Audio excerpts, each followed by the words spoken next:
नित्यानन्द परमशिवोऽहम्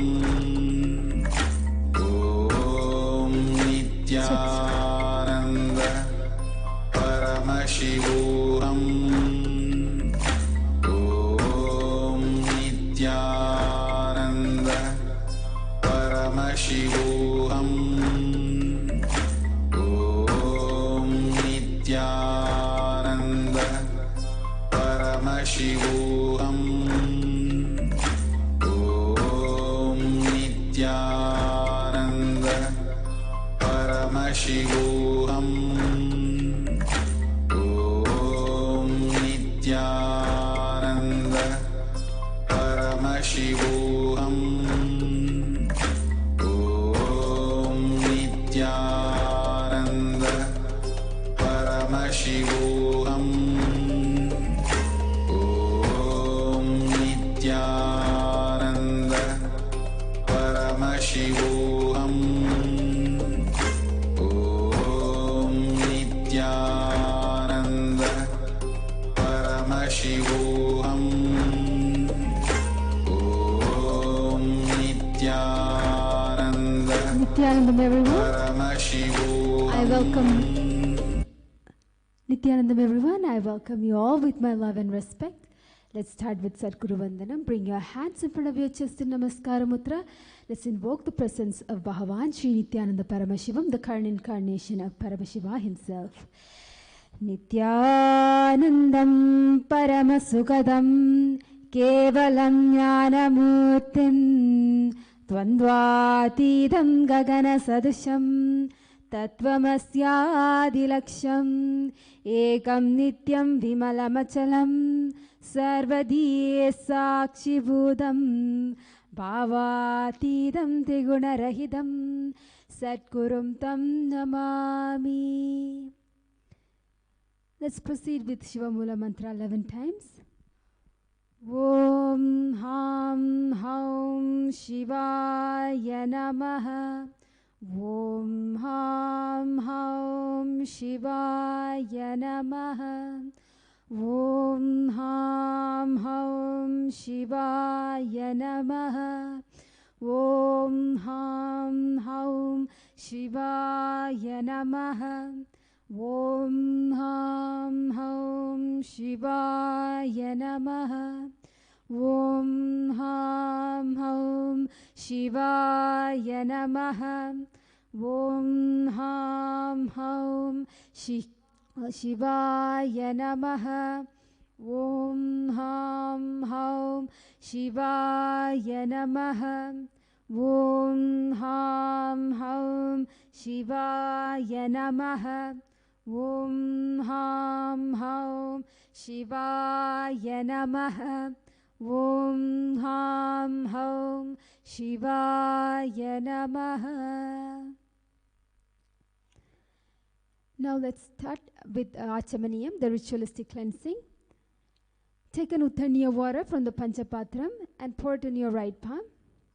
And sip the water along with the chanting of the following 3 mantras internally. Om Atma Tattvam Shodayami Swada. Om Vidya Tattvam Shodayami Swada. Om Shiva Tattvam Shodayami Swada. And wash your hands. Now from the tip of your index finger, middle finger and ring finger joined together, touch a little above your upper lip and below your lower lips. Now wash your hands. Now from the base of your palm, wipe your lips from right to left twice as we chant the following mantra. Om Ham Hridayaya Namaha. And wash your hands. And from the tip of your thumb and index finger, touch your right nostrils, left nostrils. Now from the tip of your thumb and index ring finger joined together, touch your right eye, right ear, left ear. Wash your hands. From the tip of your thumb and little finger joined together, touch your navel center, right chest, left chest. With all the fingers joined together, touch the crown of your head, right shoulder, left shoulder, and your heart center. Now we are moving on to Sankalpa.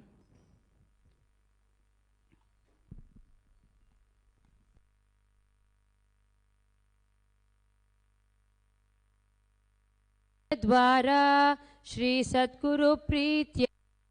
Left ear, your right eye, left eye, and then your right ear, left ear.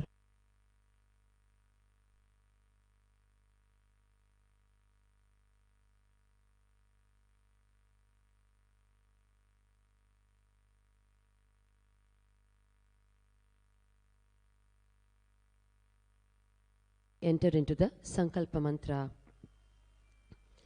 Mamopata samasta duritakshaya dwara Shri Sadguru Preetyartham Shri Nityanandeshwari Parashakti Sameta Shri Nityanandeshwara Paramashiva Preetyartham Shubhe Shobhane Muhurte Adya Brahmanah Dvitiya Parardhe Shri Shvetavaraha Kalpe Vaivasvatamanvantare Ashtavimshatitame Nityayuge Prathame Pade Jambudvipe Bharatavarshe Bharadakhande Meroho Dakshine Parshve Shakhabde Asmin Vartamane Vyavaharike Prabhavadinam Shashtyaha Samvatsaranam Madhye Vilambinama Samvatsare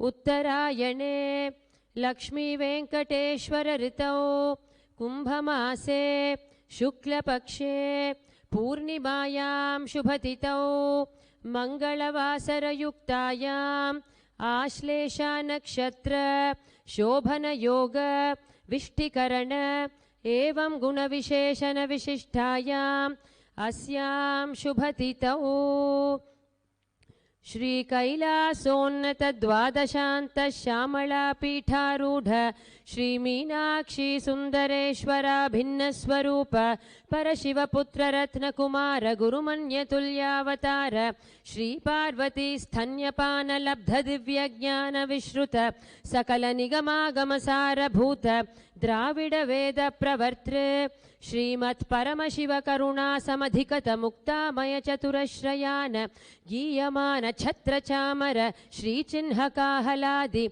Samasta Birada Valyalankrita Jnana Vijnana Chakravarti Sarvajana Sangha Sadyo Nirvana Diksha Vyayapa Varga Varsha Vishrana Jimuta Paramata Kalabha Kesari Shaiva Siddhanta Sthapanacharya Shri Rajadhiraja Pandya Maharaja Guru Kshapana Shakyadi Mahandhakara Nivarana Jnana Bhanu Vikshana Narharha Dhvajochedana Purvaka Shrimat Vrishabha Dhvajasthapaka Shaiva Samaya Kartre Sarvajna Pitharudha Shri Jagat Guru Shri Jnana Sambandha Deshika Swami Vagisha Sundara Manikya Vachaka Swami Nam Avatara Bhuta Shri Jnana Sambandha Swami Punarudhrita Shamala Pitha Mahasamsthana Jnana Samraja Shasaka Sarvajna Pitharudha Trinavatyuttara Dvishatatama Guru Mahasannidhana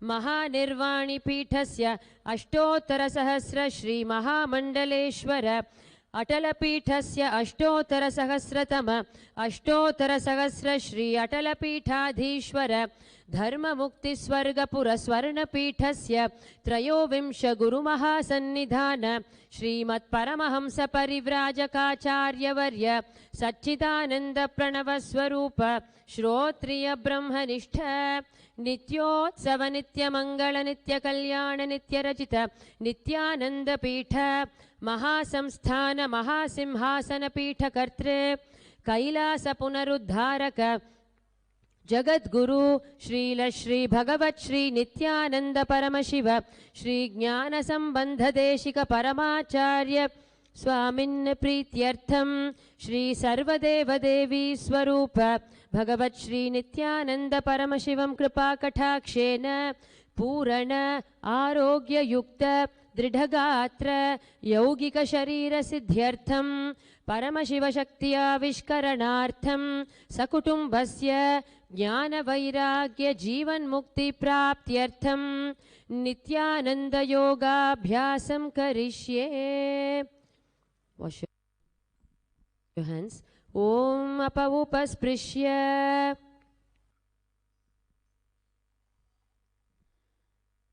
move the Panchapatram away from your mat, and now we are entering into Pradama Vinyasa Krama, the 108 yogic asanas to align our space, states, powers, and being of Paramashiva. So let's start with first asana, Sukhasana. Sit comfortably with cross-leg position. Keep your spine, neck, and head in a straight line. Index finger and thumbs joined together on the knee in Bindu Mudra.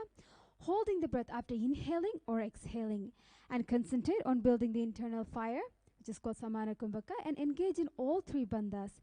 Mula Bandha, sealing the perineal floor, sucking the stomach in and up, which is Uddiyana Bandha, and Jalandhara Bandha, locking the chin to the chest. And all three bandhas combined together are called Mahamudra Bandha. Visualize Paramashiva in your third eye. Internalize Soham. Sukhasana.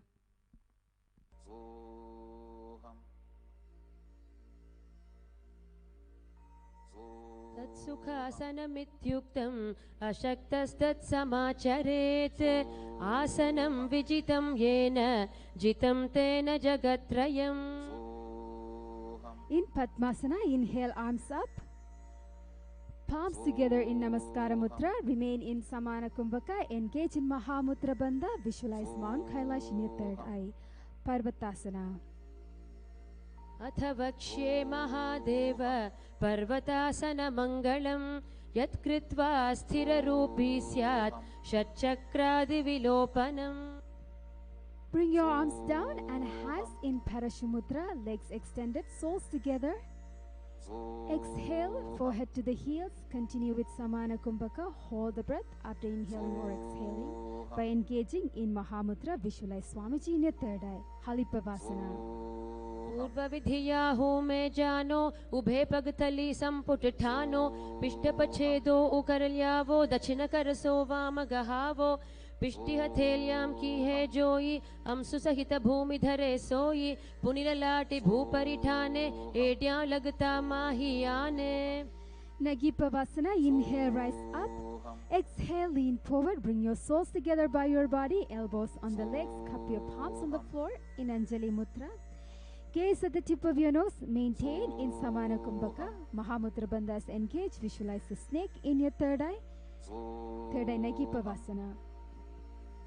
पूरब विधि पर्यागाने नीचो होई कलहूनी फनास्यो लगाई हाथ आगाने धरती लगावे पसारी दो हाथ की अंजुली करे भूयडी परि लगावे दृष्टि नासा अग्र आसन को गुण शरीर बिथा जाई. Kokilasana, inhale, raising your hands up, grabbing onto your big toes and with the index and middle finger in Prana Mudra. Extending the legs out straight as you exhale. Crossing your legs in Padmasana. Lean forward, elbows down. Concentrate on building the internal fire. Samana Mahamudra is engaged. Bring your awareness inside in Shambhava Mudra. Visualize a bird in your third eye. Kokilasana. अथान्यदासनं वक्ष्ये येन सिद्धो भवे नरः अकस्मात् वायुसञ्चारं कोकिलाख्यासनेन च ऊर्ध्वे हस्तद्वयं कृत्वा तदग्रे पादयो सुधीः वृद्धाङ्गुष्ठद्वयं नाथ शनैः शनैः प्रकारयेत्. Inhale, rise up, uncross the ankles, stack ankles and knees on top of each other. Hold the opposite elbows and gaze at the tip of your nose and rotate your elbows in a circular motion. Mahamudra Bandhas engage. Bring your awareness inside in Shambhavi Mudra. Visualize Swamiji in your third eye, Netyasana. गोड़ा बावा पाद की आश माहिली सोय दक्ष चरण को वारिलौ तापरि Gulf समोय वाम पाद को माहिलौ बहुरो Gulf जुजान तापरि गोड़ा दक्ष की आश बारिलिट्टान बहुरी भुजा दो उकर की जो कहुन्या लगती प्रकारो सो भुज पसारी अधर करी राशे नासा दृष्टि वचन नहीं भाषे दो हाथ सो आडे वाई मथे भुजा मथान की नाई सकल पवन मथ्यो यूप जावे सो पुनि नेति नाम कहावे. Inhale onto your hands and feet. Raise your hips as high as possible. Scoop your nose to the ground repeatedly. Breathe slowly and steadily through your nose in Sagaja Kumbhaka. Engage in Uddiyana Bandha. Suck the stomach in and up. Visualize an elephant in your third eye. Gajasana. व्युब्जं पादाग्रे भूमौ कृत्वा लम्बीभूय मस्तकाग्रे निधाय नितम्बं ऊर्ध्वमुन्नमय्य नाभिलक्ष्यं भूमौ नासिकामानीय हस्तदलपर्यन्तं नयेत् इत्थं पुनः पुनः कुर्यात् गजासनं भवति. Now stop the motion but remain in this position. Now alternate the heel to the ground. Engage Uddiyana Bandha. Bring your awareness inside in Shambhavi Mudra. Visualize a bear in your third eye. Rakshasana. एकैकं पादमाकुञ्ज गजासनं कुर्यात् रिक्षासनं भवति. Now inhale, rise up. Fingertips at the heart center in Hridaya Mudra. Heels up, standing on your toes. Engage in Mahamudra. Visualize Swamiji in your third eye. Vaishyasana. केशेन पादयुगलं त्वद्ध्वा तिष्ठेदधोमुखः अथ वैश्यावक्ष्ये यत्कृत्वा सत्यवान् भवेत्. Now we are entering into our first karana. Udvajanukarana. Sit in Aramani, the half squatting position. Heels together, toes pointing outwards, knees wide apart. Bring both palms to the chest level. Lift the right knee towards the chest in circular motion. Simultaneously, respective hand. Follow the foot movement and return to Aramandi. Repeat the same motion on the other side.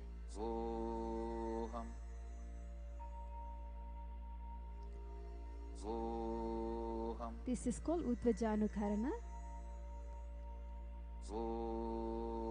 Now we are moving on to Balalingasana. Bring the raised knee to the chest by interlacing the fingers in Sharvavashangari Mudra. As you plant one foot steadily on the ground, now visualize yourself holding a child. Engage in Mahamudra Bandha, Balalingasana. स्थित्वैकस्मिन् पादतले कराभ्यां वेष्टये तनुं पृष्ठे संस्थाप्य यत्नेन पादपीडनमासनम्. Inhale, bring that foot to the buttocks, one hand holding the other in Parashimudra. Make sure the knees are together, maintain in Samana Kumbhaka. Visualize Swamiji, Padapidasana. स्थित्वैकस्मिन् पादतले कराभ्यां वेष्टये तनुं पृष्ठे संस्थाप्य यत्नेन पादपीडनमासनम्. Now extend the same leg behind your back and grab onto the foot from inside by the respective hands. Inhale, lift the leg up, the other arms extend out, hands in Bindu Mudra, the index finger and thumb joined together. Engage in Mula Bandha. Visualize Nadraja in your third eye, Nadrajasana. उत्तानपादं क्रौञ्चं च मरीचिं वीरभद्रकं नटराजं त्रिकोणं च सुप्ताङ्गष्ठप्रसारणे. Now switch side to Balalingasana. Hold the other knee by the chest in Sharvavashangari Mudra. Visualize yourself holding a child. Balalingasana. स्थित्वैकस्मिन् पादतले कराभ्यां वेष्टये तनुं पृष्ठे संस्थाप्य यत्नेन पादपीडनमासनम्. Inhale, bring that foot to the buttocks, one hand holding the other in Parashimudra. Engage in Mahamudra Bandha. Visualize Swamiji, Padapedasana. स्थित्वैकस्मिन् पादतले कराभ्यां वेष्टये तनुं पृष्ठे संस्थाप्य यत्नेन पादपीडनमासनम्. Now pull the same foot back by the hand, hand straight out in Bindu Mudra. Slow and steady breathing through the nose and hold the breath by sucking the stomach in and up. Visualize Nadraja in your third eye, Nadrajasana.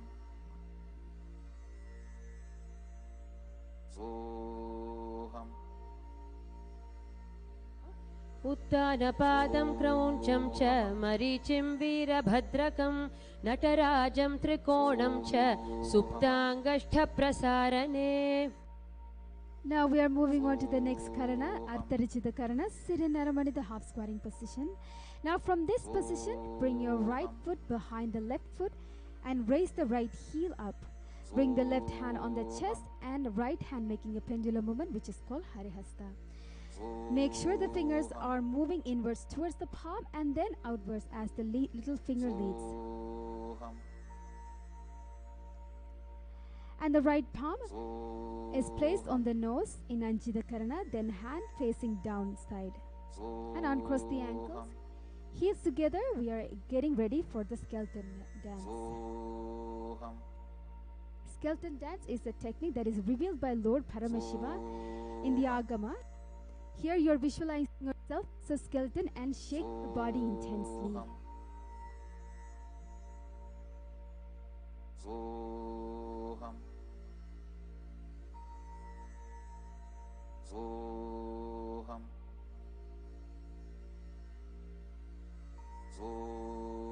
Shake all parts of your body, but visualize in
Good. Now walk back and forth on your mat, catching your breaths. Slowly bring your awareness to your body. Now we are entering into the next karana, Katichinna Karana. Wrist cross above the head. Stand in Aramani, the half squatting position. Wrist cross above the head, fingers stretched out. Open the palms as you turn to the right and cross the wrist above the head, repeating to the left side. And continue with this motion.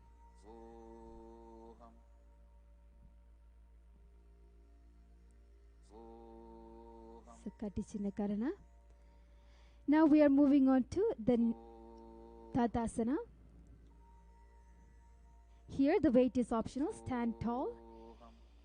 Inhale, stretch your hands all the way up, palms facing in, making sure Mula and Uddiyana Bandha engage, Shambhavi gazing in, visualize a palm tree in your third eye, Tadasana. शिवोऽहम्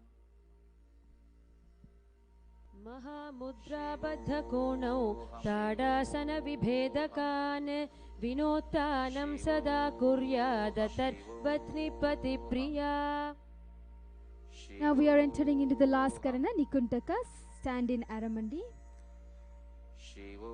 Hands horizontal, palm facing each other. Alternately trash the heel to the floor and simultaneously switch the palm position.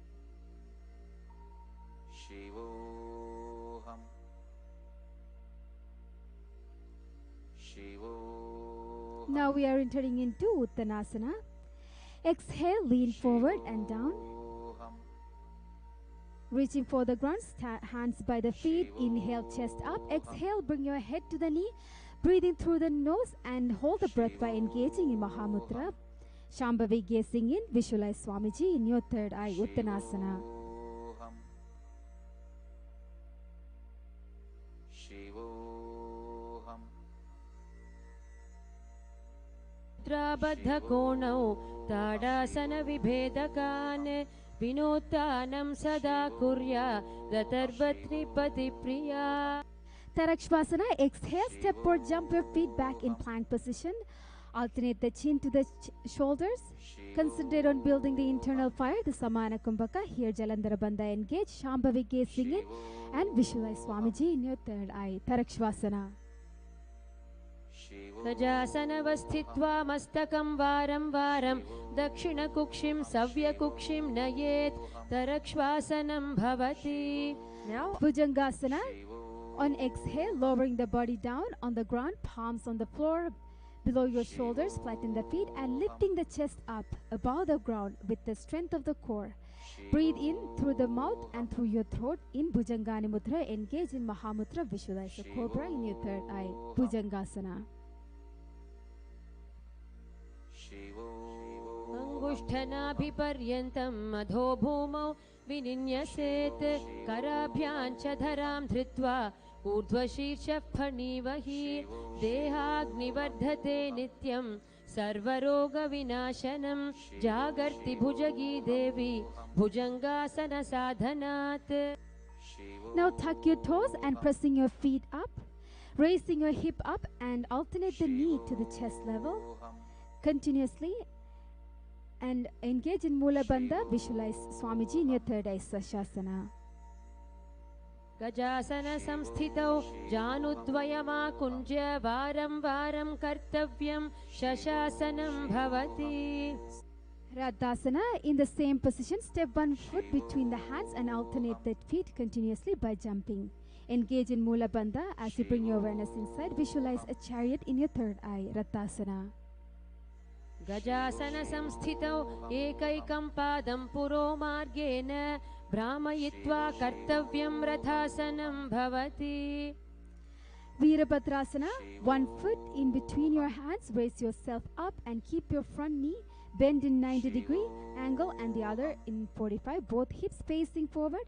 Inhale, body up, arms over the head, palms facing in. Engage in Mula and Uddiyana Bandha. Shambhavi gazing in. Visualize God, Virabhadrasana.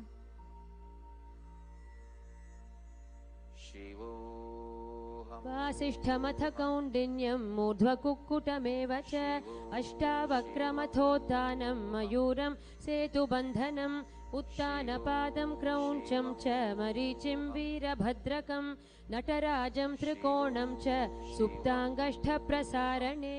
Now Virabhadrasana on the other side. वासिष्ठमथ कौण्डिन्यं मूर्ध्वकुक्कुटमेव च अष्टावक्रमथोत्थानं मयूरं सेतुबन्धनम् उत्तानपादं क्रौञ्चं च मरीचिं वीरभद्रकं नटराजं त्रिकोणं च सुप्ताङ्गष्ठप्रसारणे. Now we are entering into Vrikshasana 1. Ground one foot, other soles in the inner thigh. Palms together at the heart center in Namaskara Mudra. Inhale, arms over the head. Engage in Mula and Uddiyana Bandha. Shambhavi gazing in. Visualize a tree in your third eye. Vrikshasana 1. वामोरुमूलदेशे च यां यं पादं निधायतु तिष्ठेतु वृक्षवद्भूमौ वृक्षासनमिदं विदुः. Garudasana 1, weight is optional here. Exhale, arms down, bring your foot to the outer hip, bend your knees slightly, palms together in Namaskara Mudra. Visualize Lord Garuda in your third eye. Garudasana 1. गरुडासनमावक्ष्ये येन ध्यानं स्थिरं भवेत् सर्वदोषाद्विनिर्मुक्तो भवतीह महाबली. एकपादमुरौ बद्ध्वा एकपादेन दण्डवत् जङ्घापादसन्धिदेशे ज्ञानव्यग्रं व्यवस्थितम्. एतदासनमाकृत्य पृष्ठसंहारमुद्रया आराध्य योगनाथं च सदा सर्वेश्वरस्य च. Bring the other sole to the inner thigh. We are entering into Vrikshasana 1 on the other side. Bring your palms together at the heart center, Namaskara Mudra. Inhale and raising your palms above the head. Maintain Sajja Kumbhaka. Engage in Mula and Uddiyana Bandha. Shambhavi gazing in. Visualize the tree in your third eye. Vrikshasana 1. वामोरुमूलदेशे च यां यं पादं निधायतु तिष्ठेतु वृक्षवद्भूमौ वृक्षासनमिदं विदुः. Exhale, arms down, bring your foot to the outer hip, bend your knees slightly, palms together in Namaskara Mudra. Visualize Lord Garuda in your third eye, Garudasana. Garudasana 1. गरुडासनमावक्ष्ये येन ध्यानं स्थिरं भवेत् सर्वदोषाद्विनिर्मुक्तो भवतीह महाबली. एकपादमुरौ बद्ध्वा एकपादेन दण्डवत् जङ्घापादसन्धिदेशे ज्ञानव्यग्रं व्यवस्थितम्. एतदासनमाकृत्य पृष्ठे संहारमुद्रया आराध्य योगनाथं च सदा सर्वेश्वरस्य च. Trikonasana, step leg apart. Inhale, arms parallel to the floor. Align your hip and shoulders. Exhale, front hand to the floor, other to the sky. Look up, engage in Mula Bandha. Visualize a triangle in your third eye, Trikonasana. उत्तानपादं क्रौञ्चं च मरीचिं वीरभद्रकं नटराजं त्रिकोणं च सुप्ताङ्गष्ठप्रसारणे. Now Trikonasana on the other side. उत्तानपादं क्रौञ्चं च मरीचिं वीरभद्रकं नटराजं त्रिकोणं च सुप्ताङ्गष्ठप्रसारणे. Now we are entering into a new pranayama, Brahmari Kumbhaka. Here you are buzzing like a bee. Angustasana. Exhale, arms down, feet together, palms together at the heart center in Namaskara Mudra. Sit on your heels. As you breathe out, engage in Mula and Uddiyana Bandha. Visualize Swamiji in your third eye. Angustasana. कबन्धासभमित्याहुः गोरक्षासनमेव च अङ्गुष्ठमुष्टिकं ज्ञेयं ब्रह्मप्रासादितं तथा. Saurasana. Bring your fingertips to the floor, palms forward. Stretch your right leg in front of you. Mula and Uddiyana Bandha is engaged. Shambhavi gazing in. Visualize Swamiji in your third eye. Saurasana. प्रसार्यैकं पादतलं संस्थाप्य द्वेकपादकम्. Vidurvanasana. Inhale, arms up. Exhale, hold the toes. Left hand to the heels. Engage in all three bandhas. Visualize Swamiji in your third eye. Vidurvanasana. गुल्फस्थितौ पादमेकं प्रसार्य तत्पादाग्रं संस्पृशे तत्करेण गुल्फं चान्यमं धारये तत्करेण धूनं पीठं चाभ्यसे चोभयत्र. Now switch side to Saurasana. Extend your left leg. Engage in Mula and Uddiyana Bandha. Visualize Swamiji in your third eye. Saurasana. प्रसार्यैकं पादतलं संस्थाप्य द्वेकपादकम्. Vidunanasana. Inhale, left arms up. Exhale, hold the toes. Right hand to the heel. Engage in Mahamudra Bandha. Visualize Swamiji. Vidunanasana. गुल्फस्थितौ पादमेकं प्रसार्य तत्पादाग्रं संस्पृशे तत्करेण गुल्फं चान्यमं धारये तत्करेण धूनं पीठं चाभ्यसे चोभयत्र. Brahmajurangasana, come onto your toes, palms on the knees, facing up. Gaze in between the hands, visualize Swamiji. Brahmajurangasana. दो फना पानी होय वैसे AD दो गुदानी वैसे कौरपग थलिया की माहिली आयस माहिरा शेमिली दो उगोड़ा आगे आने सूधो करी ऊंचा ले ठाने हाथ दो उले ऊपर धरे उभे हथेली सुधी करे गोड़ा मधि दृष्टि को करे ऐसी भांति ध्यान को धरे समग्री व समर राशे काय सुर को गही आकर्षे वाय. Kapilasana, bring your knees apart on the ground. Hands on the knees, gaze at the tip of your nose. Engage in Mahamudra Bandha, Shambhavi, gazing in. Visualize sage Kapila on Kapilasana. उभे पग थली सम ठहरावे तिनको माहिली core मिलावे फना पानी उकड़ होय वैसे AD दो उजोनि निवैसे गोड़ा दो भूमि लगावे समर शरीर नीका ठहरावे हस्त दो गोड़ा परिराशे नासा दृष्टि अचल करिदाशे. Bhadra Gorakasana, in the same position, gaze in your third eye. Engage in Mula Anudyana Bandhas, visualize Swamiji. Bhadra Gorakasana. दो पग थली संपुट करे गौरवारिली भूपरिधरे गौरवारिली राखे ऐसे तापरि मूल द्वारि टिकी बैसे गोड़ा पीड़ी भूप परिदाखे हाथ दो गोड़ा परिराखे दृष्टि त्रिकुटी मध्य जुठाने ताको गोरख भद्र बखाने. Suryasana, come onto your toes, fingers in Padma Mudra. Inhale. Raise your hands up, gaze through the hands. Engage in Mula Anudyana Bandha. Visualize God Suryasana.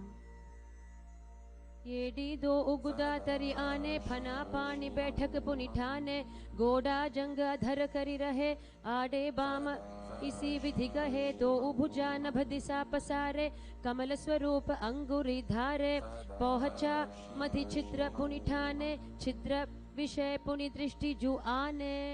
Mandukasana 1. Now relax your arms and knees.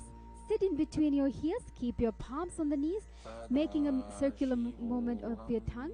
Engage in Mula Anudyana Bandha. Visualize a frog in your third eye as you gaze at your third eye. Mandukasana 1.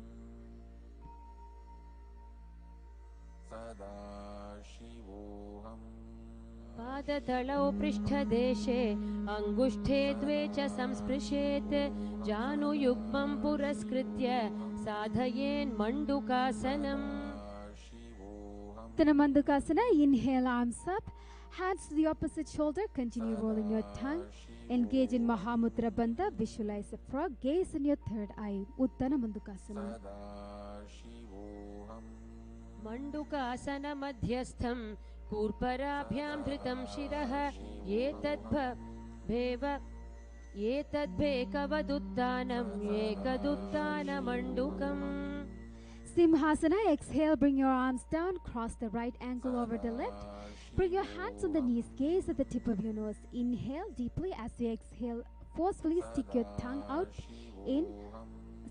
and gaze in your third eye. Engage in Mula and Jalandhara Bandha, Shambhavi, gazing it. Visualize the lion. Simhasana. दक्षिणं सव्यगुल्फेन दक्षिणेन तथेतरं हस्तौ च जाह्नौ संस्थाप्य स्वाङ्गुलीश्च प्रसार्य च व्यातवक्त्रो निरीक्षेत नासाग्रं सुसमाहितः सिंहासनं भवेदेतत् पूजितं योगिभिः सदा. Bhadrasana 2. Uncross the ankles, soles together, sit on your heels. Knees wide apart, cross the hands behind your back and hold the opposite toes. Engage in Mula and Jalandhara Bandha. Visualize Swamiji. Bhadrasana 2.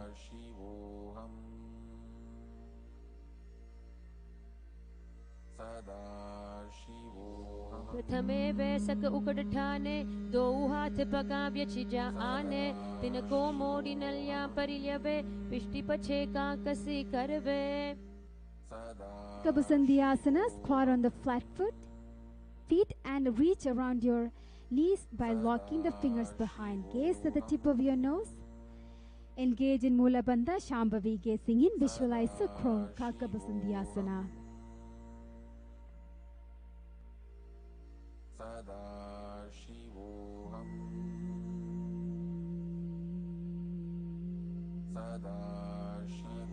आसन को गुण आशी दुष्टा होई तो आछी होई. Kanipavasana, palms on the floor, shoulder width apart, hips up, knees above your elbows, point your toes, gaze forward and down, engage in Mula and Uddiyana Bandha, Shambhavi gazing in, visualize Swamiji, Kanipavasana.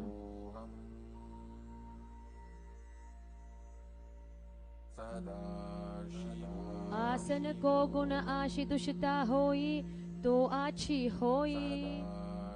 Now we are entering into Kapalyasana. Head to the ground, knees on the elbows, stretch your leg up. Engage in Mula and Uddiyana Bandha, Shambhavi gazing in, visualize Swamiji, Kapilasana, Kapalyasana. शीश शीशा धरती टेकी पग दो मिलिवा ऊंचा कू करे पग थली आकाश दिशि सनमुष राशे दो हाथा की हथेली दो पाशत्या धरती टेको दृष्टि नासा अग्र आसन को गुण रहे कपाली आसन जाम से तपाल होई. Now we are entering into a new pranayama, Rikshaka Kumbhaka, control, slow exhale. Now we are entering into Parshvamayurasana, palms on the ground, shoulders width apart, knees to one side of your body. Press your elbows to the knee and hip. Lean forward, toes up, stretch your legs to the side.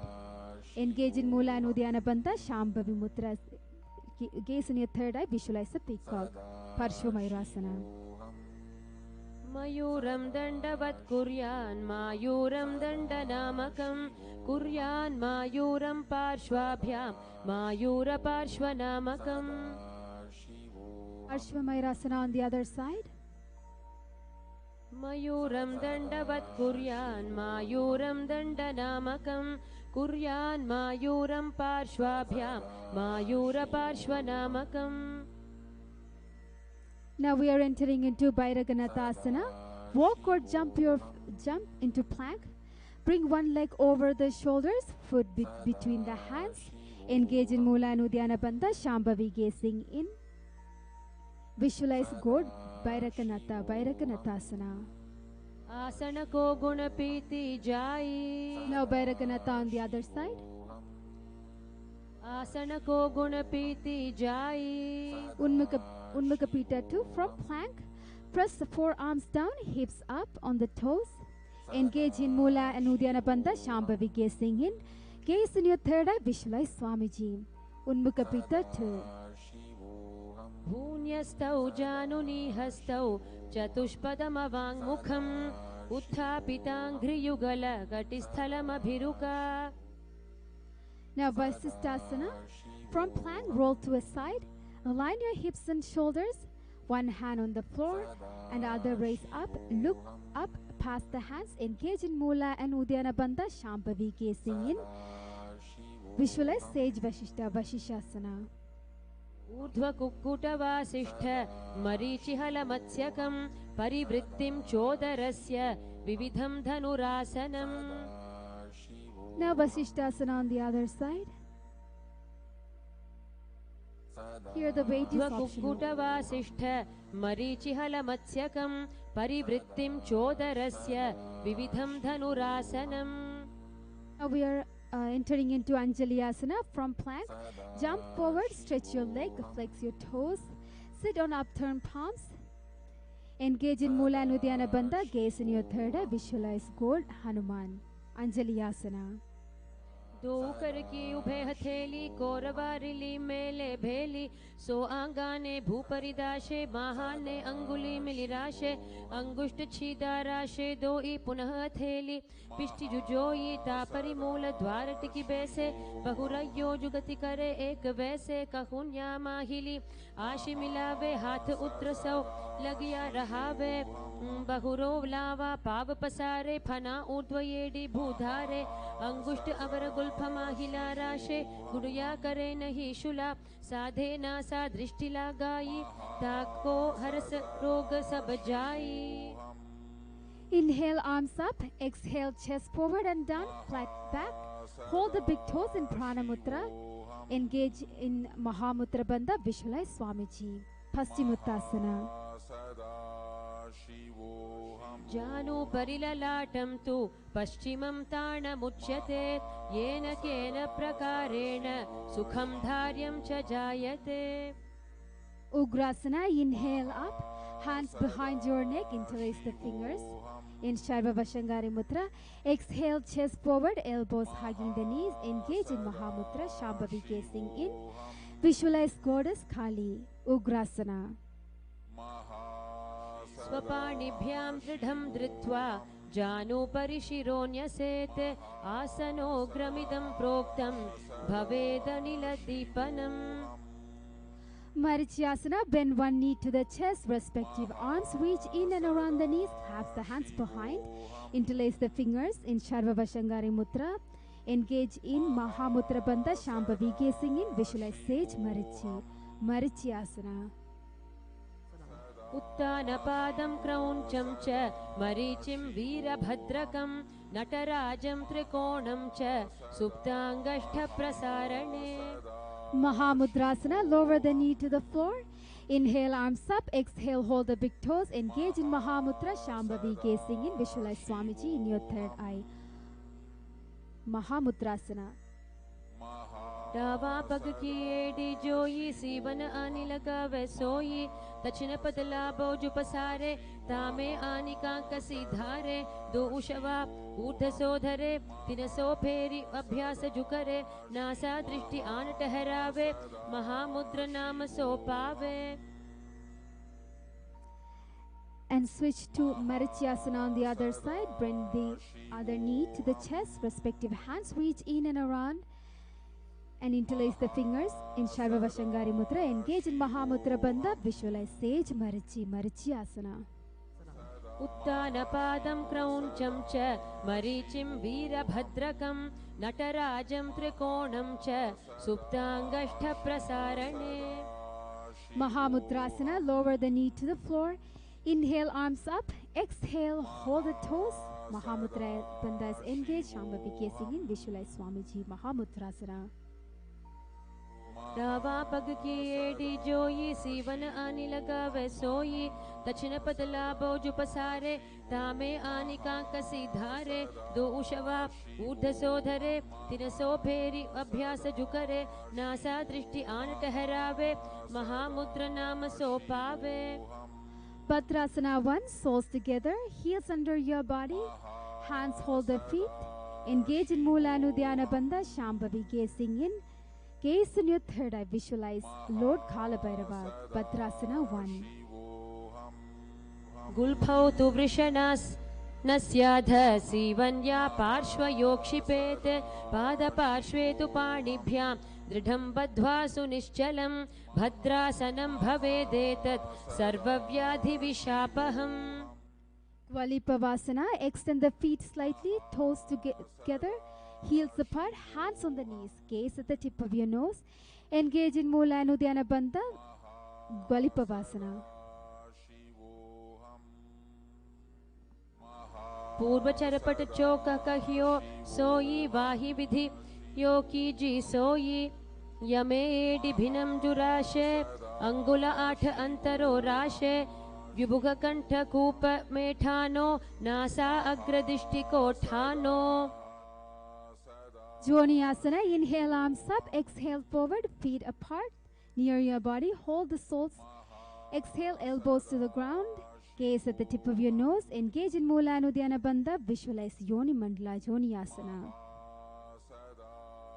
दो पग थली संपुट करे AD में ढुके डिंग धरे धरे अर्ध हाथ को अंतर राशे लीलाट पग थलियां ऊपर दाशे दसो आंगुरी अग्र मिलावे फना अग्र परले पहरवे कहूँ नीलो भू परिकर दाशे नली कहूँ नी मिलिवा राशे समकरी राशे सकल शरीर नासा दृष्टि लगावे धीर मुशमा रग सोवाई गहे आसक्त हो ये तहा लौ रहे.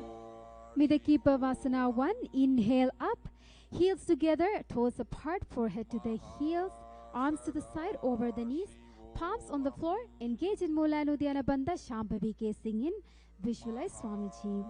Midakipavasana 1. पूरब विधि परिपगथली संपुट शोल एडी मिली राशे एड्यासु माहिली कान्य गुल दो आतरे लिलाट धरती लगावे हाथ दो ऊ घोड़ा ऊपरी लगावा अडवाई रक्षा परा पसारे हथेली अंगुली धरती राशे दृष्टिना साग्र Inhale up. Exhale, arms between the thigh and chin, palms up, nose on the ground, toes touching your throat. Engage in Mula and Uddiyana Bandha, gaze in your third eye, visualize Sadashiva, Siddha Samadhi Asana.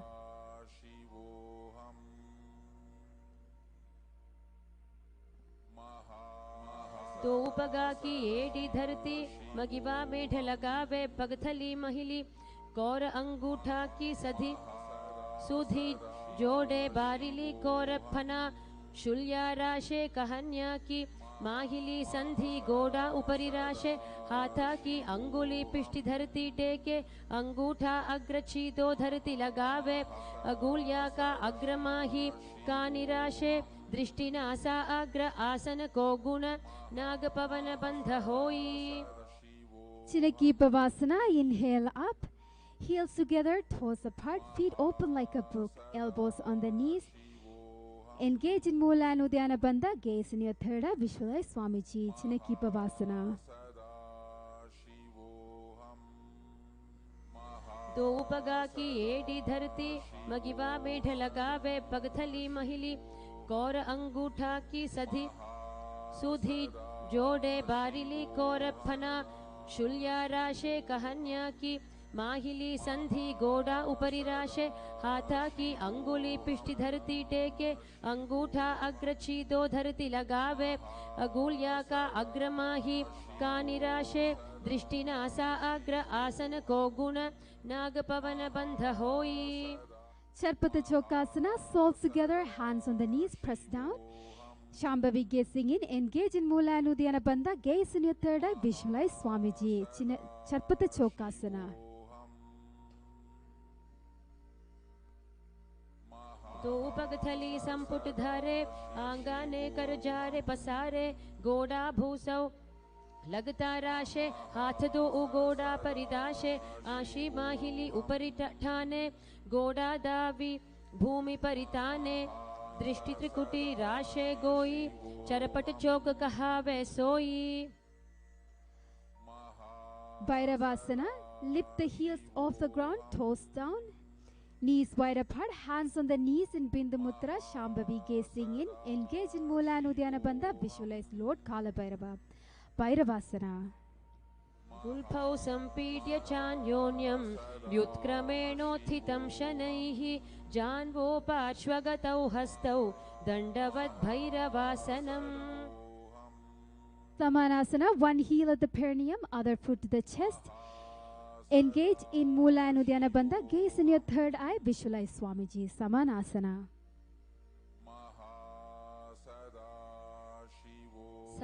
समानासनमावक्ष्ये सिद्धमन्त्रादिसाधनात् एकपादमुरौ दत्त्वा गुह्योऽन्यलिङ्गवक्त्रके एतद्वीरासनं नाथ समानासनसंज्ञकम् इत्याकृत्य जपेन्मन्त्रं धृत्वा वायुं चतुर्दले Panasana, bring one knee over the shoulders, hands on the floor, extend the other leg out straight. Engage in Mula and Uddiyana Bandha, gaze in your third eye, visualize Swamiji, Panasana. केवलं पादमेकञ्च स्कन्धे चारोप्य यत्रतः एकपादेन गगने तिष्ठेत् दण्डवत् प्रभो अपानासनमेतद्धि सर्वेषां पूरकाश्रयं कृत्वा सूक्ष्मे शीर्षपद्मे समारोप्य वायुभिः तदा सिद्धो भवेन्मर्त्यः प्राणापानसमागमः अपानासनयोगेन कृत्वा योगेश्वरो भुवि. Now switch side to Samanasana on the other side. One heel at the perineum, the other foot to the chest. Engage in Mula and Uddiyana Bandha, gaze in your third eye, visualize Swamiji, Samanasana. समानासनमावक्ष्ये सिद्धमन्त्रादिसाधनात् एकपादमुरौ दत्त्वा गुह्योऽन्यलिङ्गवक्त्रके एतद्वीरासनं नाथ समानासनसंज्ञकम् इत्याकृत्य जपेन्मन्त्रं धृत्वा वायुं चतुर्दले. Apanasana, bring one knee over the shoulders, hands on the floor. Extend the other leg out straight. Shambhavi gazing in. Engage in Mula Nudyana Bandha. Gaze in your third eye. Visualize Swamiji. Apanasana.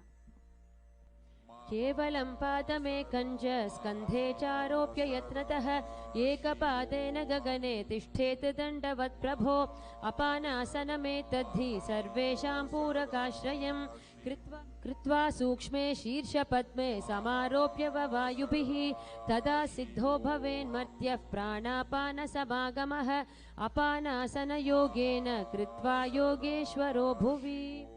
Gomukhasana, stack your knees and heels by your hip, both sitting bones on the mat.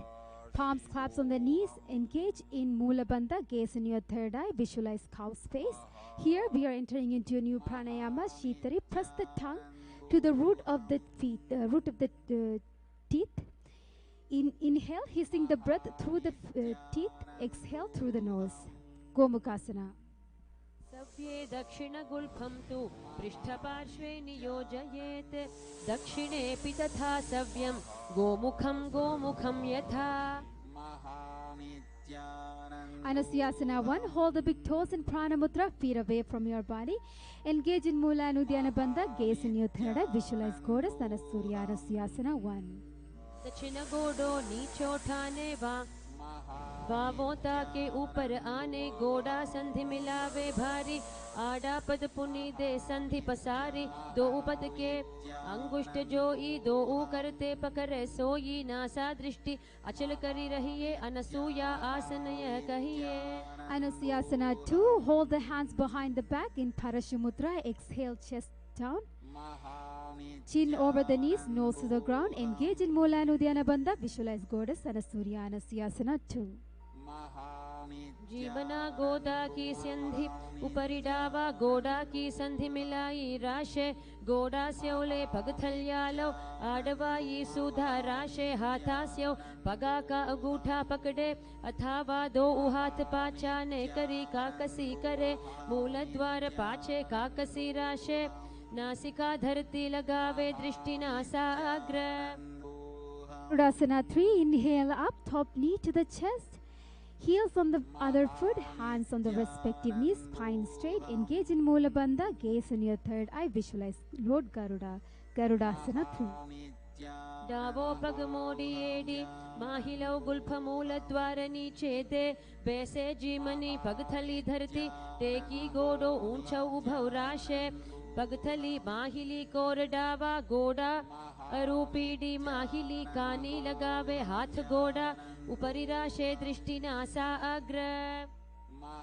Naradasana. Hold the hand behind the neck, elbows together. Place outside your knee. Twist from the waist and look back, straight spine. Engage in Mula Nudyana Bandha. Gaze in your third eye. Visualize Sage Naradasana. पिष्टिजुवाम पगथली केरी भूपरिता ही लगावे फेरी गोड़ा सुधौ फणौ हे जोई दचिपाशति राशे सोई व्यहुरयो वाम पगथली जानो दचि पगथली ताप परिठानो उभे जोड़ी समता करे दाशे दक्षिण गोड़ा उभौ राशे. Matsya Pidakasana. Bring the lower foot to the top of the thigh. Wrap your arms around the legs. Hold the knees. Respective hands holding the big toes in Pranamudra. Engage in Mula Nudyana Bandha. Visualize Matsya, the fish avatar of Vishnu. Matsya Pidakasana. वामे नवामांगुष्ठं तु गृहीतं मत्स्य पीठकं योनि वामेन संपीड्य मेढ्रादुपरि दक्षिणम्. Now Gomukhasana on the other side.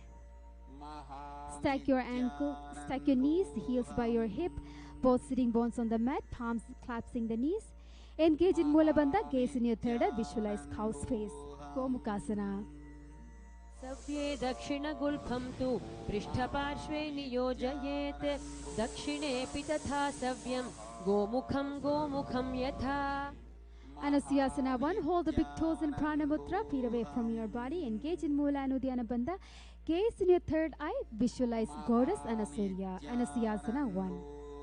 दक्षिण गोडो नीचो ठाने वावोता के ऊपर आने गोडा संधि मिलावे भारी आड़ा पद पुनि दे संधि पसारी दो उपद के अंगुष्ठ जोई दो ऊ करते पकड़े सोई नासा दृष्टि अचल करी रहिए अनसूया आसन यह कहिए. Anasyasana 2. Hold the hands behind your back. In Parashumudra, exhale, chest down. Chin over the knees, nose to the ground. Engage in Mula and Uddiyana Bandha. Visualize goddess Anasurya. Anasyasana 2. जीवना गोदा की संधि उपरि डावा गोडा की संधि मिलाई राशे गोडा स्योले पगथल्यालो आडवाई सुधा राशे हाथास्यो पगा का अंगूठा पकड़े अथावा दो हाथ पाचा ने करी काकसी करे मूल द्वार पाछे काकसी राशे नासिका धरती लगावे दृष्टि नासाग्र. Arudasana 3. Inhale up, top knee to the chest, heels on the other foot. Hands on the respective knees, spine straight. Engage in Mula Bandha. Gaze in your third eye. Visualize Garuda. Garudasana 3. Davos पग मोड़ी AD माहिलो Gulf मूल द्वार नीचे दे बैसे जीमनी पगथली धरती टेकी गोडो ऊंचा उभव राशे पगथली माहिली core डावा गोडा अरूपीडी माहिली कानी लगावे हाथ गोडा उपरि राशे दृष्टि नासा अग्र. Naradasana. Hold the hand behind the neck, elbows together, palms out, place outside the knee. Twist from the waist and look back. Straight spine. Engage in Mula and Uddiyana Bandha. Gaze in your third eye. Visualize sage Narada. Naradasana. पिष्टि जुबाम पगथली केरी भूपरिता ही लगावे फेरी गोडा सुधौ फनौ हे जोई दक्षिपाशति राशे सोई व्यहुरयो वाम पगथली जानो दक्षि पगथली ताप परिठानो उभे जोड़ी समता करे दाशे दक्षिण गोडा उभौ राशे. Matsyapitakasana 1. Bring your lower foot to the top of the thigh. Wrap your arms around the legs. Hold the knees, respective hands. Hold the big toes in Pranamudra. Engage in Mula and Uddiyana Bandha. Visualize Matsya. Matsyapitakasana. वामेन वामाङ्गुष्ठं तु गृहीतं मत्स्यपीठकं योनि वामेन सम्पीड्य मेढ्रादुपरि दक्षिणम्. Now in the same position, twist to the right, raised knee, elbows outside, chin on the palms, looking to the side, other hands on the floor behind. Engage in Mula and Uddiyana Bandha. Shambhavi gazing in. Visualize Swamiji. Matsyendrasana 2. वामेन वामाङ्गुष्ठं तु गृहीतं मत्स्यपीठकं योनि वामेन सम्पीड्य मेढ्रादुपरि दक्षिणम्. Stretch the front arm. Hold the toes, back hand over the ears, fingers up. Engage in Mula and Uddiyana Bandha. Shambhavi gazing in. Visualize the camel in your third eye. Gupasana. आसन को गुण झोलो जाए. Matsyendrasana 1. Front hand hold the big toes, back hand on the ground, look behind. Engage in Mula and Uddiyana Bandha. Shambhavi gazing in. Visualize Matsya, the fish avatar of Vishnu. Matsyendrasana 1. Matsyendra पीठं जठर प्रदीप्तिं प्रचंड रुग्मंडल खंडनास्त्रम् अभ्यासत कुंडलिनी प्रबोधं दंडस्थिरत्वं हि ददाति पुंसाम्. Now exhale back to the center, switch to the side, back to Matsyendrasana 2. Elbows outside, chin on the palms, looking to the side, other hand on the floor behind. Engage in Mula and Uddiyana Bandha. Shambhavi gazing in. Visualize Swamiji. Matsyendrasana 2. वामेन वामाङ्गुष्ठं तु गृहीतं मत्स्यपीठकं योनि वामेन सम्पीड्य मेढ्रादुपरि दक्षिणम्.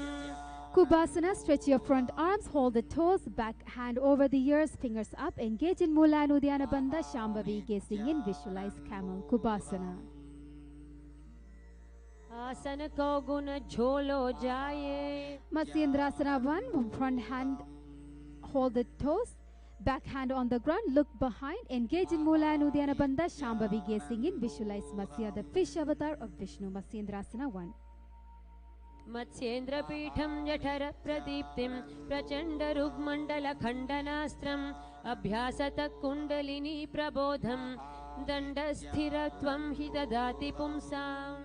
Padmasana 2. Bring your feet into the thighs in Padmasana. Engage in Mula and Uddiyana Bandha. Shambhavi gazing in.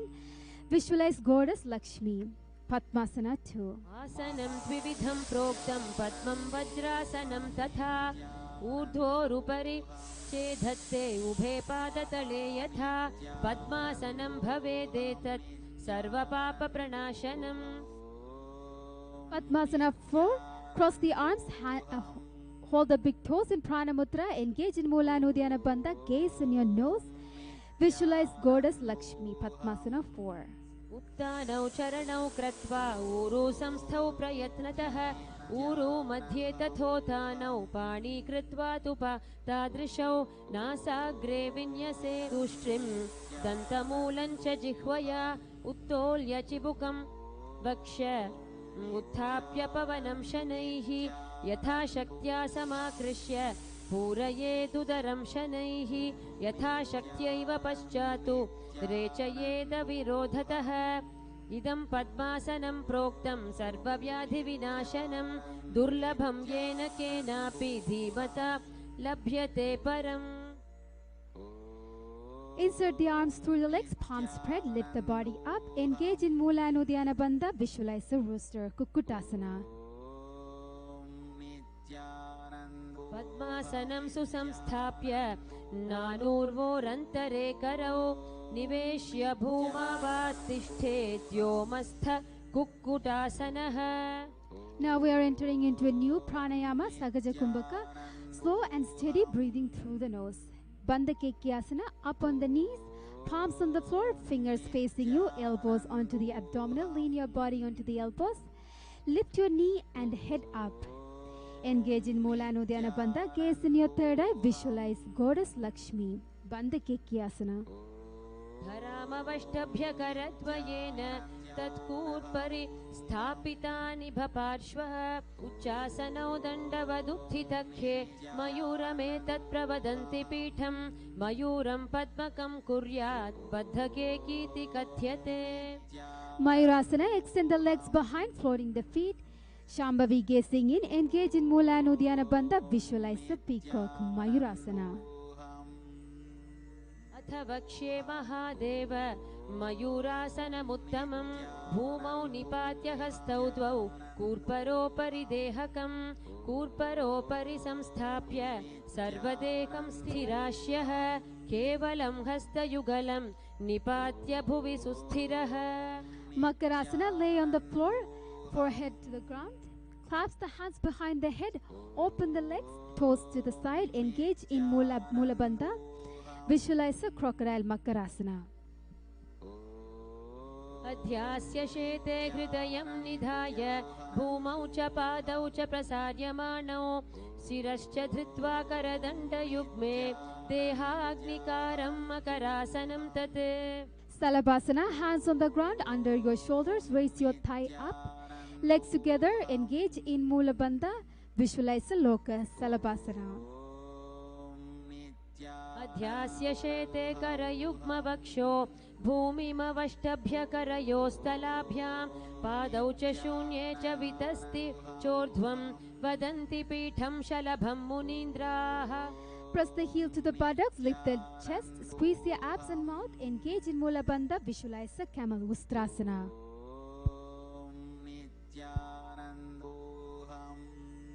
अध्यास्य शेते पदयुग्मव्यस्तं पृष्ठे निधायापि धृतं कराभ्याम् आकुञ्चयेत् सम्यग्गुदरास्य गाढ मुष्ट्रं च पीठं योगिनो वदन्ति. Hands hold the respective feet, raise your chest and thigh up, balance on your lower body, engage in Mula Bandha, visualize yourself as a bow. Dhanurasana 2. प्रसार्य पादौ भुवि दण्डरूपौ करो च पृष्ठे धृतपादयुग्मं कृत्वा धनुस्तुल्य विवर्तिताङ्गं निगद्य योगी धनुरासनं तत्. Bhagasana 1. Come up, sit on the heels, palms on the respective knee. Engage in Mula Bandha, Shambhavi gazing in, visualize Swamiji Bhagasana. उल्टा मोड़ी पाव दो उवे से बहुरव जुगति करे एक ऐसे पावन माहिला गुलफजु हो कुला पाशतीला वैसो पिष्टि पगथल्या की पुनि जोई हाथा सो मोड़े वह सोई ताको जंघ निकेट लियवे तासो तिनकी पिष्टि लगावे अंगुरी दोय पगा की जोई मेढु ऊपरी आने सोई हाथ दो घोड़ा परिराशे दृष्टि त्रिकुटी मध्य दाशे. Gogyasana, hold the opposite elbows on the ground, interlace the fingers, crown of the head on the ground, hands support the head, walk your feet in, press your hip up, align your hip over the shoulders, lift one foot to the chest and then the other. Engage in Mula and Uddiyana Bandha, gaze at the nose, visualize Swamiji in your third eye, Gogyasana. दो हाथ की कहूनी जोई पुनिह कलाई जाने दोई पिष्टि अंगुरया की पुन जान ये सब ले भू ऊपर ठानो उभे कलाई जुड़वा राशे तिन परि आनी सीस पर दाशे या विधि आसन करे कपारी नासा दृष्टि रहे स्थिर धारी पीडी जंघ मिलावे दोई येडी कूला राशे भोई गोडा चिबुक अग्रे लगावे आसन गोही नाम कहावे. Maintain the base and core, extend the feet up, engage in Mula and Uddiyana Bandha, Shambhavi gazing in, visualize Swamiji, Sirasasana.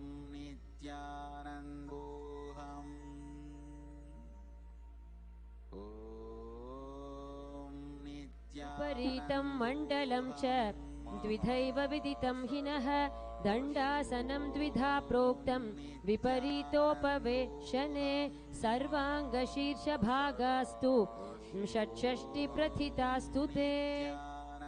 Now we are entering into Bogyasana, seated position, legs up straight, chest to the thigh, hands holding the clasp, head to the knee. Engage in Mula and Uddiyana Bandha. Here we have a new pranayama, Bastrika, rapid, forceful inhale and exhale in the chest region through the nose.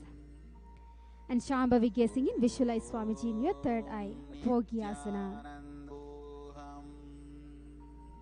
दो हाथ पग बाहर आने गोड़ा तरे कांकसी ठाने अंगुष्ठ पिंडली लगता धरे चरण उभे आकाश दिशि करे पिष्टि सकूला धरती लावे उदर संकोची ऊर्ध्व टहरावे गोड़ा शीस भितंभन करे यह विधि पोड्या आसन धरे. Bharigasana, hold the opposite elbows, legs in 45 degree, engage in Mula and Uddiyana Bandha, Shambhavi gazing in, visualize the maze in your third eye, Bharigasana.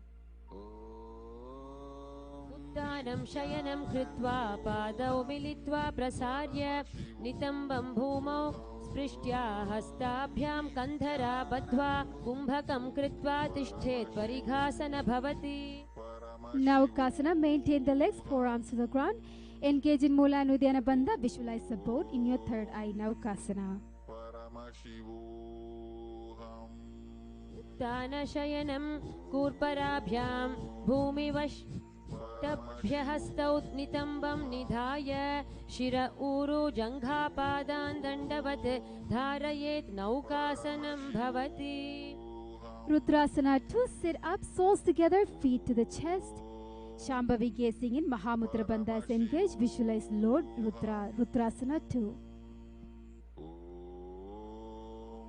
पगथली संपुट करी हाथस्य पग ऊंचाई पगा का अंगूठा दो उलेवु परली कानी तालवे पछे दो हाथ पगा माहे करी नीचे करी चीरे आनी पगा की आगल्या पर कांकसी दृष्टि नासाग्र.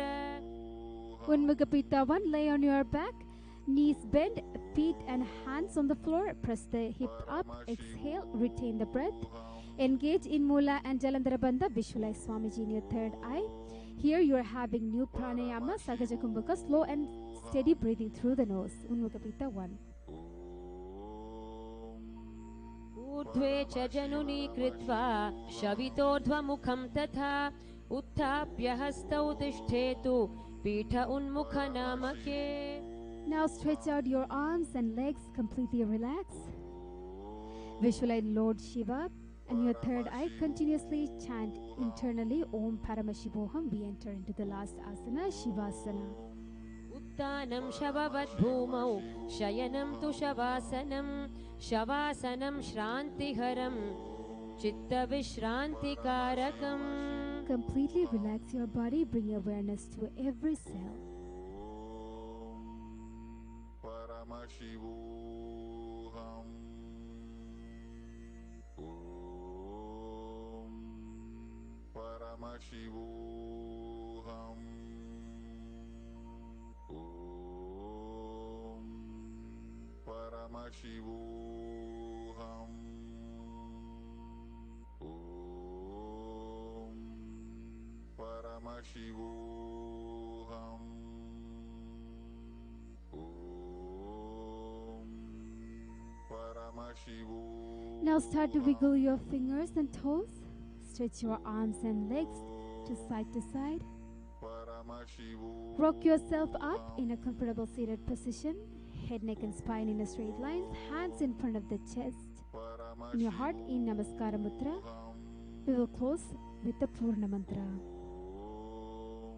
Om Purnamada Purnamidam Purnat Purnamudachyate Purnasya Purnamadhaya Purnamevavasishyate. Om Shanti Shanti Shanti. Hari Om Tatsat. Sarvam Bhavat Shri Nityananda Paramashivam Padakarpanamastu. Om Nityanandam. Thank you all for joining us. Thank you, Nityananda.